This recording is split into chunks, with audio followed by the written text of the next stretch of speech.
Hello there, Mad Mike here, and welcome back to the channel. And today we're going to be going on a little bit of a rant. And when I say rant, I more or less mean not necessarily an angry rant, but a rant to kind of tell people that you need to movies need to be protected. And when I say that, you'll understand what I mean in a bit. And I think a lot of you kind of already understand what I mean by that sentence. Now, earlier this month, we had the incident involving HBO Max and Gone with the Wind, where Gone with the Wind was removed from the platform, and because of the depiction of slavery in the film. And the film will be getting put back onto HBO Max. However, there will be something tacked on before the film, not separately, before the actual film is set to play, which is going to be a discussion about the themes and race involving the film. I think that is a bad move by HBO Max. I think it should be a separate thing if people want to watch it instead of tacking it onto the movie. But I digress on that. But the point I'm trying to make here is Gone with the Wind is a staple of American cinema. It's a movie that was groundbreaking at the time in terms of the length, the technical aspect, the amount of money that it was able to pull in at the time, which was again it was 1939, and I believe adjusted for inflation, that movie made something around $7 billion in today's money, which is ridiculous. Um, but they chose to pull that movie because of a depiction that they did not agree with, or I should say that a minority members of the public did not agree with, and most of which probably had not seen the film. And really, it was because of a letter or an essay that was written beforehand that outlined these things, and then it got picked up in the public, and people ran with it. And those people then went to HBO and demanded that the movie be removed. But here's the thing: Gone with the Wind is a film that can survive that because of its historic meaning to Hollywood and to the film industry in general, and because most people, I would say, have probably heard of Gone with the Wind. Even if you've never seen it, I'm sure most people have heard of it.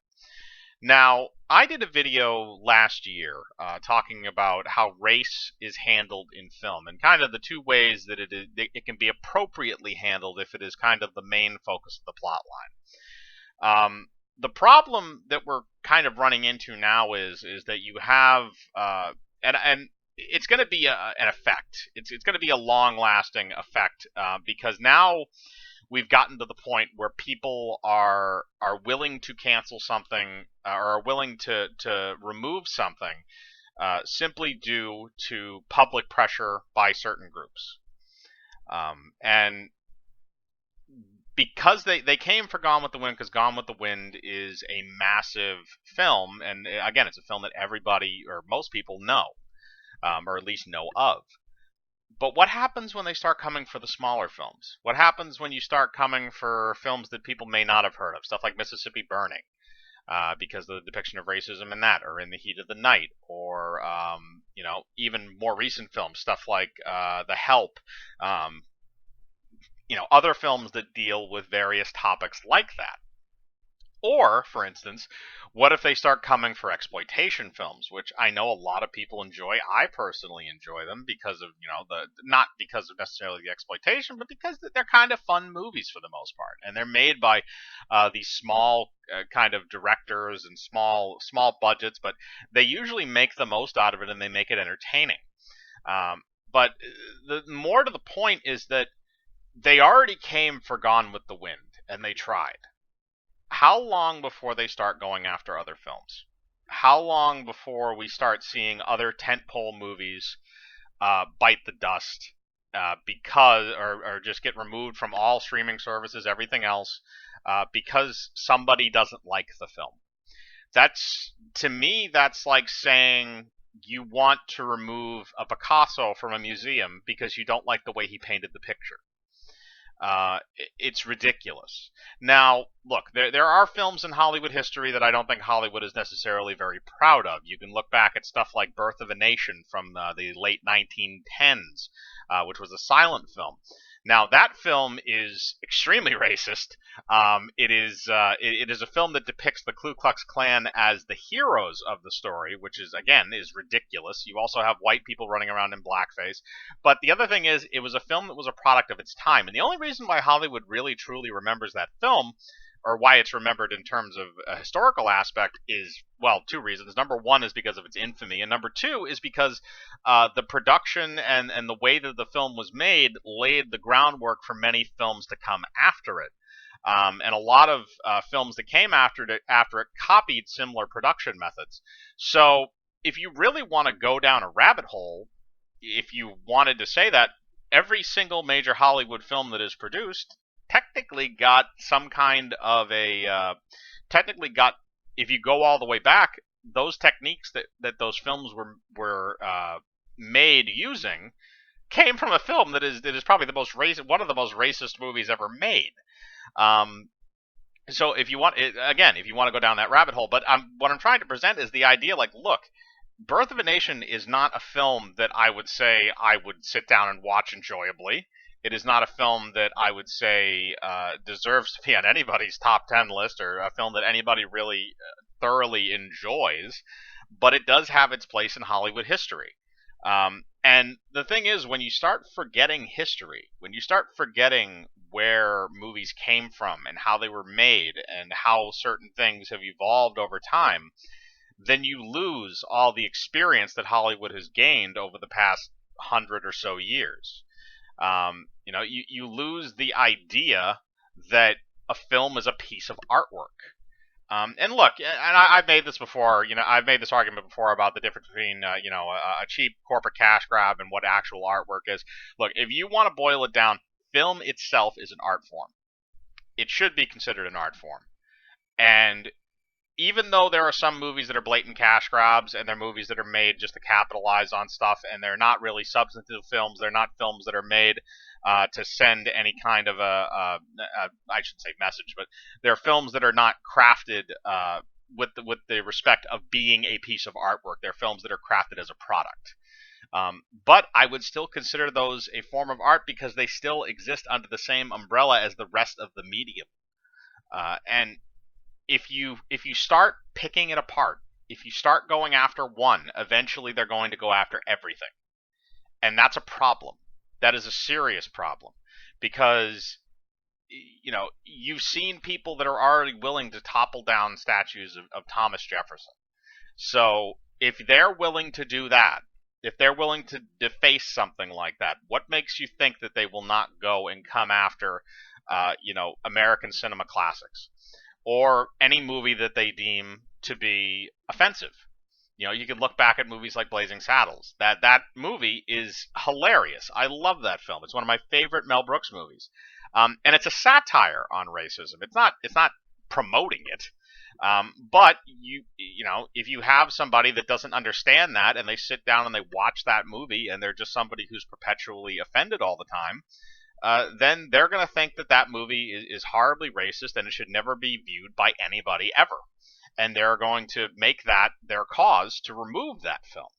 And I think that there's a couple. Well, there's obviously moral issues with it, but the problem is that when you start removing these various films, where do you end? Because if you want to, you can sit down and watch any movie, any movie. I mean that, any movie, and be offended by it in some way, shape, or form. If you really want to look for it, you can look at a film and say, okay, that scene in particular, or that scene in particular, I didn't like that. That didn't make sense to me. I don't really like that film. Now, in saying that, and I'm speaking, from the point of view of somebody who would be offended by certain things like that, because there's somebody. Let me put it this way: there is at least one person in this world who's probably offended by a film that nobody else is offended by, and if that person gets enough, push behind that word, at this point, they can get that film removed from streaming services. And this is also why I advocate for physical media, because I have Gone with the Wind on DVD. I will never get rid of that film. I will keep that film because there's no other way uh, in the future that I'm probably going to be able to watch it. Because if this kind of stuff continues, you're not going to have the chance to watch films like that. Films that depict certain elements that today's society has deemed inappropriate for public viewing. Which again I find is another bit of a ridiculous point to make. Where these movies, here's the problem I have, is that in the way that I've always seen these type of things is live and let live. If you like a movie, great, you love a movie. If you don't like a movie, that's fine too. You don't have to watch the movie. No one's forcing you to watch the movie. Nobody is sitting you down Clockwork Orange style, taping your eyeballs open and sitting you in front of a film screen making you watch a film. Nobody is making anybody do that. Nobody, just like nobody is making you sit and stare at a statue that you may not like. Now, in saying that, because we have the free will to ignore certain types of media that we don't like, or to just not participate in the consumption of it, then why is there a problem? And the problem is basically that the history of cinema is in jeopardy in terms of learning from the history of cinema and learning from the different periods. Now, the accumulated knowledge that people have from cinema is from the entirety of the history of cinema. It's not just, the last 10 years. I'm sure Hollywood studios are still using techniques that may have been developed in the silent era, like I said, with stuff like Birth of a Nation. So, really, you need to be able to learn from those past films if you want to be able to make something that you think is A, original, and B, a professionally made movie from a technical aspect anyway. And the more you remove that, the more you remove the individuality of film, the more you remove the vision of a particular director who wants to make that film and put that film out. And the more you remove film's impact on society, because let's be honest here. I mean, Hollywood's they've gone off the deep end recently to a kind of an absurd degree. But over Hollywood's history, they've been willing to touch subjects that were not necessarily popular at the time with the majority of the country. And I get that. Like I said before, movies like In the Heat of the Night, that was a movie that came out, I believe, in the late 60s or early 70s. And that was not a popular time to make a movie about racism because it was still very much a part of the South at the time. So I can't imagine that movie did very good in the South. It probably did good in maybe some other markets, maybe the North or West Coast, stuff like that. But I doubt very much that it did very well in Southern states, unless among certain demographics, I guess I would say. But looking through that, those were films that needed to be made, and they needed to be made because they're films that last. They're films that show you something that's universal. And I think that's what a lot of people don't get in Hollywood today, is that they like to insert these hot button topics into movies. They like to insert topics like race or stuff about feminism and things like that. They like to insert those topics into movies today, but they like to insert them as almost like a side story. Basically, it's kind of like it's an overlaying thing for the plot. But the thing is, if you didn't have the race side of it, then the plot probably wouldn't change all that much. So looking at that, it's not an integral part of the plot. It's not needed for the story. It's shoehorned in. And that's not necessarily the same case for every single movie, but it is the case for, I think, a lot of movies that get pointed out today for various inclusion. If you did not have the elements, I guess what you would call it, if you didn't have the feminist elements in Captain Marvel, it probably wouldn't be that much of a different film. Same thing with Black Panther. If you didn't have some of the elements in it of the inner city stuff and stuff like that, and certain aspects of it, I think if you removed some of those subplots, you could still have the exact same film, and it wouldn't change anything. But let's say you remove race from something like Mississippi Burning, or you remove race from something like In the Heat of the Night, or The Help, or 12 Years a Slave, or something like that. Then you have no movie. Now, I've said this about Gone with the Wind as well, is that the slave part of it is not the main part of the movie, but the thing, and that's not supposed to be the focus of the film. The focus of the film is supposed to be the O'Hare family and what happens to them over the course of the Civil War and in the post-war South.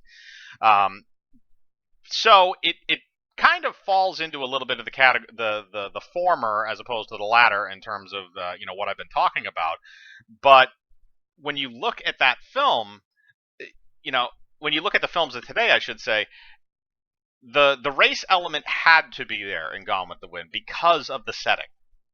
And even though it's not the direct the direct part of the story that you're following, I understand why it's there. When you look at other films, again, a lot of them that have come out in recent years, the elements have very little to do with the actual plot of the film. They don't make sense in the universe. A lot of the times, the universe is not our own. So inserting things with our universe doesn't really make sense. So basically, what's happening is that they do not want you to watch older Hollywood films, because older Hollywood films portray these things in either a very serious and very graphic manner that they deem to be offensive, which here's the thing, and again, I went over this in my video involving racism in film before, is the idea that if you're going to show me a watered down kiddie version of what racism actually was, why the fuck are you doing it? Because you're not only doing a disservice to your audience in that scenario, you're not taking the subject matter in what I would consider to be you're not giving weight to the subject matter. You're using it as a shoehorn, and you're using it as a marketing tool. That's basically what it feels like, even if that's not necessarily the case. And that's not how good movies are made involving those subjects. You need to be brutal. You need to be honest. You need to show what shit was like. And if you don't show that kind of stuff, then again, I think you're doing a disservice. Look at stuff like To Kill a Mockingbird. The book actually was recently banned on certain college campuses because it made people uncomfortable. It's not meant to make you comfortable. The story of Abacus Finch and To Kill a Mockingbird is not meant to make you comfortable. It is meant to show you that this man who's I'm referring to the movie as opposed to the book, even though I was just speaking of the book, who's played by Gregory Peck, he's fighting for what's right despite the social pressure. Despite the fact that everybody is telling him to just let this man go, to drop this case, and to let him be tried by the courts and eventually killed, and most likely lynched, for a crime that he did not commit. And Abacus Finch refuses to do that. He chooses to go forward with the trial. He proves beyond a reasonable doubt to the audience and to the people in the film that this man could not have done this crime, and they try him guilty anyway because of their own prejudices, and eventually that man is killed. What they say was an accident, what in reality was probably a lynching and a murder. And that's the cold, hard reality of what that type of a setting was. Is that a man could be 100% innocent, and they judge you guilty simply because of the way you look. That is the brutality of it. And the fact that your life can be literally removed, can be snuffed out simply because of the way that you look. And because you happen to be at the wrong place at the wrong time. Nothing else. You had done nothing wrong on a moral or legal standpoint, but that is how it worked. or I shouldn't say worked. That is how the dysfunction worked. So when you erase that, when you take that away, what lesson do you have anymore? You don't have a lesson. You have people that are ignorant to how things used to be. You have people that are ignorant to the way that society used to work, and then you fall into the same pit traps. Movies are almost as good a lesson on history as a history book itself. And I don't say that from a factual perspective, but I do say that from a tonal perspective. You can look at films from various eras in Hollywood history and that take place at various points in time in history, and you can see the differences as you progress through, and you can see that there is more respect given to certain subjects as Hollywood continued, again, up until recently, up until probably the last 20 years or so. um, and there's some of those films that are kind of sprinkled in there as well, but the point I'm trying to make is that we can't allow people to erase cinema, especially cinema history, because it's not only a part, and even though, I'm lumping international films and stuff into this too, but it's not a thing that we can afford to go without. You can't forget history. You can't remove it. You can't change it. You can't make it seem like it doesn't exist, because it's there. It's always going to be there. Just like these films will always be there in some way, shape, or form, but people are going to have to try and preserve them and find them and hold them up and say, look, this is something that shouldn't be forgotten. This is something that we need to have and we need to keep and we need to hold and we need to make sure that people know about. Because if you don't learn from your history, you are doomed to repeat it. And that is unfortunately what appears to be happening now. And I believe in the coming months, we're probably going to see more movies like Gone with the Wind get the pull treatment from streaming services. And again, you'll probably see a similar effect where people will start buying physical copies of the film from wherever they can get it from Amazon or Best Buy or Walmart or wherever might have them in stock, because those people are not going to forget those movies. They're going to remember them and they're going to understand them. And they're going to understand the ultimately what those movies mean in the long run. And like I said, I'm afraid that that's kind of being lost on today's society, is the importance of history, and more specifically, the importance of cinema in history. But I've gone on a bit too long with this. I think I'm getting a little bit hyperbolic, but I want to know what you think. Do you think that that these movies should be removed? Do you think that they should be flagged or edited, or are you like me and think that they should be left alone? They should be let stand, and that physical media is kind of the way to go to preserve these things. But I want to know what you think. As usual, put your thoughts in the comments below. I like to read them. Hit the bell for notifications. Hit the like button. Subscribe, and remember, I live my life free of compromise. Do you?